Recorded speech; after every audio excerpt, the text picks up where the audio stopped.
Ketua DPRD Maluku Tenggara dan Komisi 3 meninjau jembatan ambruk Rumah Dian. Ketua DPRD Kabupaten Maluku Tenggara bersama Komisi 3 dan Dinas PUTR Maluku Tenggara meninjau langsung jembatan penghubung Rumah Dian yang ambruk pada Selasa 11 Maret 2025. Pantauan Tribunbon.com, rombongan tiba di lokasi jembatan penghubung sekitar pukul 14:22 waktu Indonesia Timur.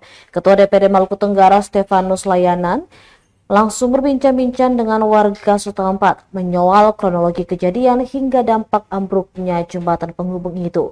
Sementara itu, Ketua Komisi 3 Albert Efruan nampak memeriksa konstruksi jembatan yang rapuh dimakan karat. Kepada awak media, Efruan mengatakan telah berkoordinasi dengan sejumlah pihak, diantaranya Bina Marga PUPR Maluku, juga PUTR Maluku Tenggara. Menurutnya, DPRD akan tetap berkonsultasi untuk arahan selanjutnya. Efruan juga menyampaikan apresiasi terhadap Gubernur Maluku Hendrik Lewerisa dan juga Ketua DPRD Maluku Ben Hurwatubun atas respon cepatnya. Untuk diketahui, jembatan penghubung Rumah Dian di Kecamatan Meniu, Kabupaten Maluku Tenggara ambruk saat dilintasi mobil berpenumpang 12 orang pada Selasa 11 Maret 2025 dini hari. Betul toh? Siap.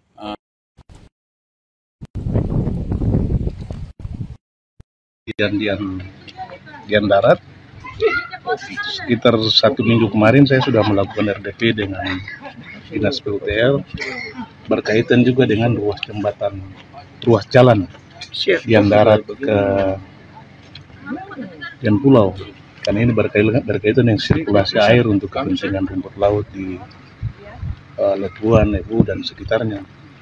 Dan juga saya sampaikan informasi yang disampaikan oleh Kepala Bidang Bina Marga di provinsi terkait dengan ruas jembatan Dian darat Dian Pulau, bahwa segera PUTR Kabupaten Maluku Tenggara melakukan perencanaan dan mengirimkan itu ke PUTR provinsi untuk diusulkan untuk mendapatkan perhatian pada pemerintah pusat.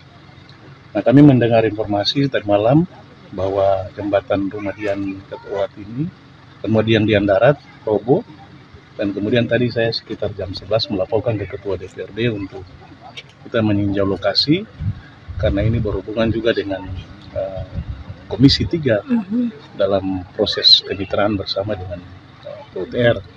Sehingga hari ini kita sudah meninjau lokasi, dan pertama kami minta banyak terima kasih kepada Pak Gubernur Maluku, yang kedua ke Ketua DPR Provinsi Maluku yang sudah merespon dengan baik. Tinggal saja kami mungkin akan berkonsultasi untuk menerima arahan selanjutnya kebijakan pemerintah provinsi terhadap jembatan yang roboh ini seperti apa. Kebetulan Pak Ibu Kadis PUTR juga sudah ada.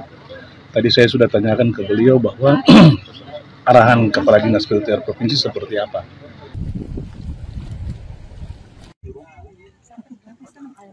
Yang sana mau buka memang.